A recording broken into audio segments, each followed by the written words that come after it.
Hello everyone, welcome back to my channel. दोस्तों, आशा करता हूं कि अभी तक आपने उपचारात्मक शिक्षण का प्रशिक्षण ले लिया होगा और सभी भाग आप कंप्लीट कर चुके होंगे। अब मैं भाग 5 की बात कर रहा हूं, उपचारात्मक शिक्षण भाग 5, जो कि आपका आकलन है, आपका असेसमेंट है। इस भाग में आपने पहले 4 भाग में क्या प्रशिक्षण लिया, क्या सीखा, उसी का इसमें आकलन किया गया है और स्मृति पर आधारित प्रश्न लेकर मैं इस भाग में आपके लिए लेकर आ रहा हूं। अगर आपने प्रश्न के उत्तर दे दिए हैं तो अच्छी बात है, अगर नहीं दिए हैं तो मेरे ये स्मृति पर आधारित प्रश्नों को देख लीजिएगा। इससे आपको इस भाग के प्रश्न का उत्तर देने में बहुत मदद मिलेगी।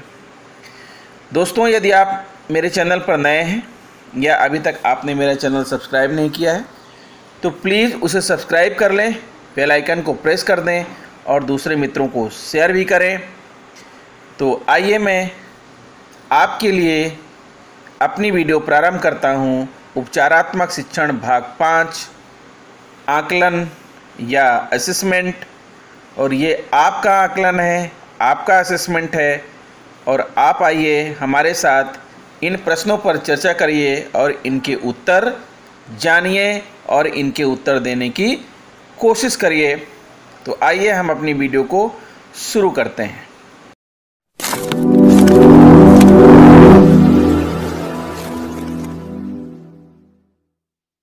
प्रश्न नंबर 1 है, कक्षा में शैक्षिक तौर पर कमज़ोर बच्चों की मदद कैसे की जा सकती है।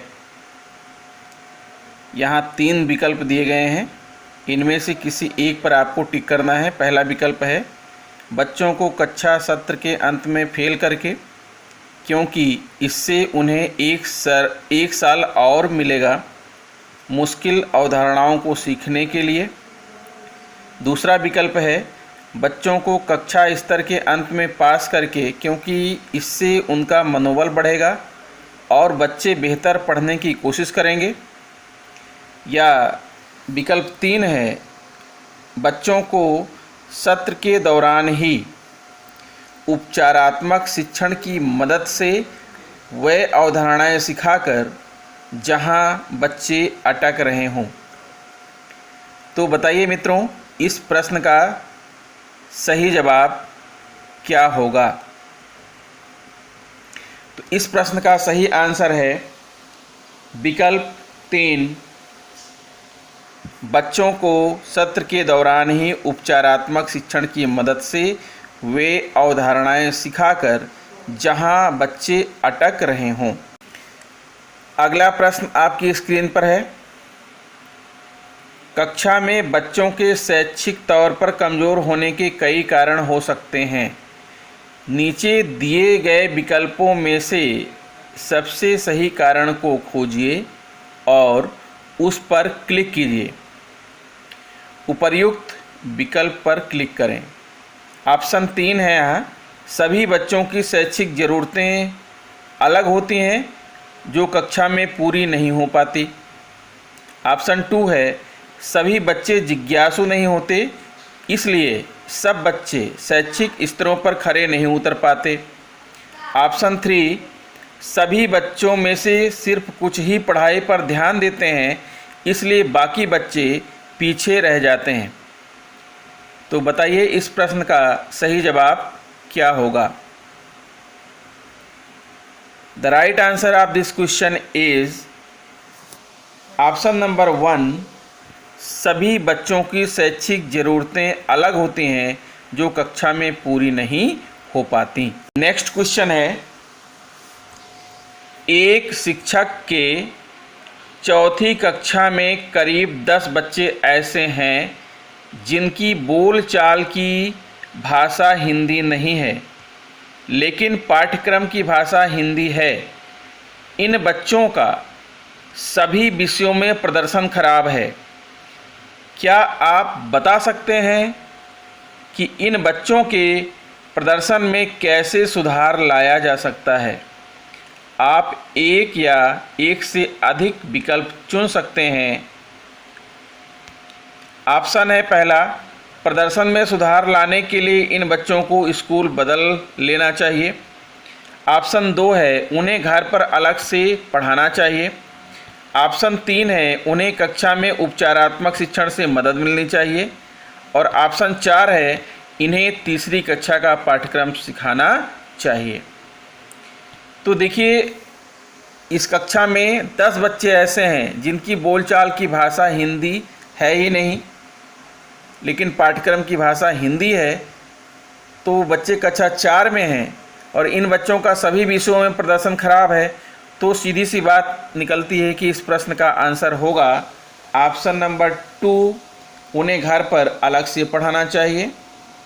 और ऑप्शन नंबर 4, इन्हें तीसरी कक्षा का पाठ्यक्रम सिखाना चाहिए। नेक्स्ट क्वेश्चन है, एक शिक्षक की पहली कक्षा में 10 बच्चे ऐसे हैं जो 2 से 5 तक पहाड़ा तो बोल लेते हैं, लेकिन 5 से 10 तक के पहाड़े याद करने में उन्हें परेशानी आती है। क्या इन्हें उपचारात्मक शिक्षण की ज़रूरत है? अब विकल्प यहाँ दिए गए हैं।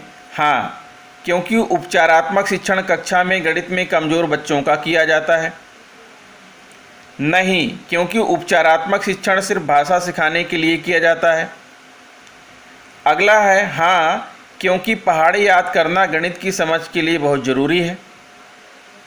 और नेक्स्ट ऑप्शन है नहीं, क्योंकि कक्षा 1 में पहाड़े गणित की एक मुख्य अवधारणा नहीं है। तो बताइए इस प्रश्न का राइट आंसर क्या होगा? इस प्रश्न का सही जवाब है ऑप्शन 4, नहीं, क्योंकि कक्षा 1 में पहाड़े गणित की एक मुख्य अवधारणा नहीं है। नेक्स्ट क्वेश्चन है, एक शिक्षक तीसरी कक्षा को पढ़ाते हैं। इनकी कक्षा में कई बच्चों को हिंदी के लेख, कहानियाँ इत्यादि पढ़कर मतलब समझ पाने में परेशानी हो रही है। इस परेशानी की जड़ तक पहुंचने के लिए कार्तिक को किस प्रकार का आकलन करना चाहिए और क्यों? ऑप्शन 1 है रचनात्मक आकलन, ऑप्शन बी सारांशात्मक आकलन, या ऑप्शन सी यानी तीसरा जो है ऑप्शन है नैदानिक आकलन। बताइए, आपने ट्रेनिंग ले लिया है, इस प्रश्न का सही जवाब क्या होगा? तो इस प्रश्न का सही उत्तर होगा तीसरा ऑप्शन है नैदानिक आकलन। अगला प्रश्न है, एक शिक्षक ने अपनी 5वीं कक्षा के बच्चे की भाग न कर पाने की समस्या समझने के लिए एक प्रश्न पत्र तैयार किया है, लेकिन वे इस प्रश्न पत्र को बेहतर बनाना चाहते हैं। इस प्रश्न पत्र को बेहतर बनाने के लिए उन्हें क्या सुझाव देंगे? आप उन्हें क्या सुझाव देंगे? पहले आप प्रश्न पत्र देख लीजिए। प्रश्न पत्र है, नीचे दिए गए सवाल हल करो और उनके उत्तर खाली स्थान में लिखो। 12/3 बराबर कितना? 109/6 बराबर कितना? 92/9 बराबर कितना? उपयुक्त विकल्प पर क्लिक करें। विकल्प देखिए, इस प्रश्न पत्र में सवाल अलग अलग रूपों में दिए जाने चाहिए, जैसे चित्रों के रूप में, या फिर ऐसे सवाल जो बच्चों के अनुभवों से जुड़े हों। दूसरा ऑप्शन है, इस प्रश्न पत्र में भाषा का इस्तेमाल और ज़्यादा किया जाना चाहिए। तीसरा ऑप्शन है, इस प्रश्न पत्र में भाग की अवधारणा से जुड़ी अन्य अवधारणाओं जैसे स्थानीय मान से जुड़े सवाल भी होने चाहिए। और अगला प्रश्न है, अगला ऑप्शन है, ऊपर दिए गए सभी विकल्प सही हैं। तो आप ज़रा सोचिए कि इस प्रश्न का आंसर क्या होगा। आपने इस ट्रेनिंग में देखा होगा कि स्थानीय मान जो है गुणा का अवधारणा है और भाषा का इस्तेमाल भी गुणा के लिए कहा गया है, तो ये दोनों भी सही नहीं है। तो इस प्रश्न का राइट आंसर क्या है? ऊपर दिए गए सही विकल्प सही है, ये भी ठीक नहीं है। इसका मतलब है कि इस प्रश्न का सही जवाब है ऑप्शन 1। इस प्रश्न पत्र में सवाल अलग अलग रूपों में दिए जाना चाहिए, जैसे चित्रों के रूप में या फिर ऐसे सवाल जो बच्चों के अनुभवों से जुड़े हों। अगला प्रश्न देख लीजिए। एक शिक्षक की 8वीं कक्षा में 3 बच्चे हैं जो अंग्रेजी भाषा के शब्द जोड़कर पढ़ने की कोशिश तो करते हैं, लेकिन उनके लिए किसी शब्द जोड़कर वाक्य पढ़ पाना बहुत मुश्किल होता है। इन बच्चों के साथ उपचारात्मक कक्षा के समय शिक्षक किस शिक्षण तकनीक का इस्तेमाल कर सकते हैं? आप एक या एक से अधिक विकल्प चुन सकते हैं।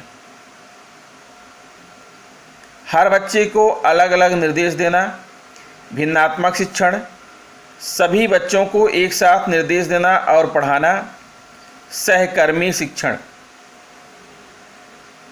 तो इस प्रश्न का सही जवाब होगा ऑप्शन नंबर 1 और ऑप्शन नंबर 3, हर बच्चे को अलग अलग निर्देश देना और सभी बच्चों को एक साथ निर्देश देना और पढ़ाना। अगला प्रश्न है, एक शिक्षक अपनी कक्षा में उपचारात्मक शिक्षण करना चाहती हैं। इसके लिए उन्होंने बच्चों की समय तालिका में उपचारात्मक शिक्षण के लिए कुछ बदलाव किए हैं। क्या आप बता सकते हैं कि इस समय तालिका को बेहतर कैसे बनाया जा सकता है? सोमवार से शुक्रवार स्कूल के बाद 3 से 4 बजे, शनिवार सुबह 6 से 8 बजे। उपयुक्त विकल्प पर क्लिक करें। पहला विकल्प है बच्चों के उपचारात्मक शिक्षण का समय स्कूल के बाद 3 से 5 बजे तक होना चाहिए। दूसरा विकल्प है बच्चों के उपचारात्मक शिक्षण का समय सुबह 5 से 8 होना चाहिए। और तीसरा विकल्प है बच्चों के उपचारात्मक शिक्षण का समय सामान्य दिनचर्या का हिस्सा होना चाहिए। तो बताइए इस प्रश्न का सही जवाब क्या होगा? तो इस प्रश्न का राइट आंसर है ऑप्शन 3, बच्चों के उपचारात्मक शिक्षण का समय सामान्य दिनचर्या का हिस्सा होना चाहिए। अगला प्रश्न है, एक शिक्षिका 4ठी कक्षा के बच्चों को गणित पढ़ाती हैं। इनकी कक्षा में शैक्षिक तौर पर कमज़ोर बच्चों का मनोबल बढ़ाने के लिए ये हर रोज़ उनकी तारीफ़ करती हैं।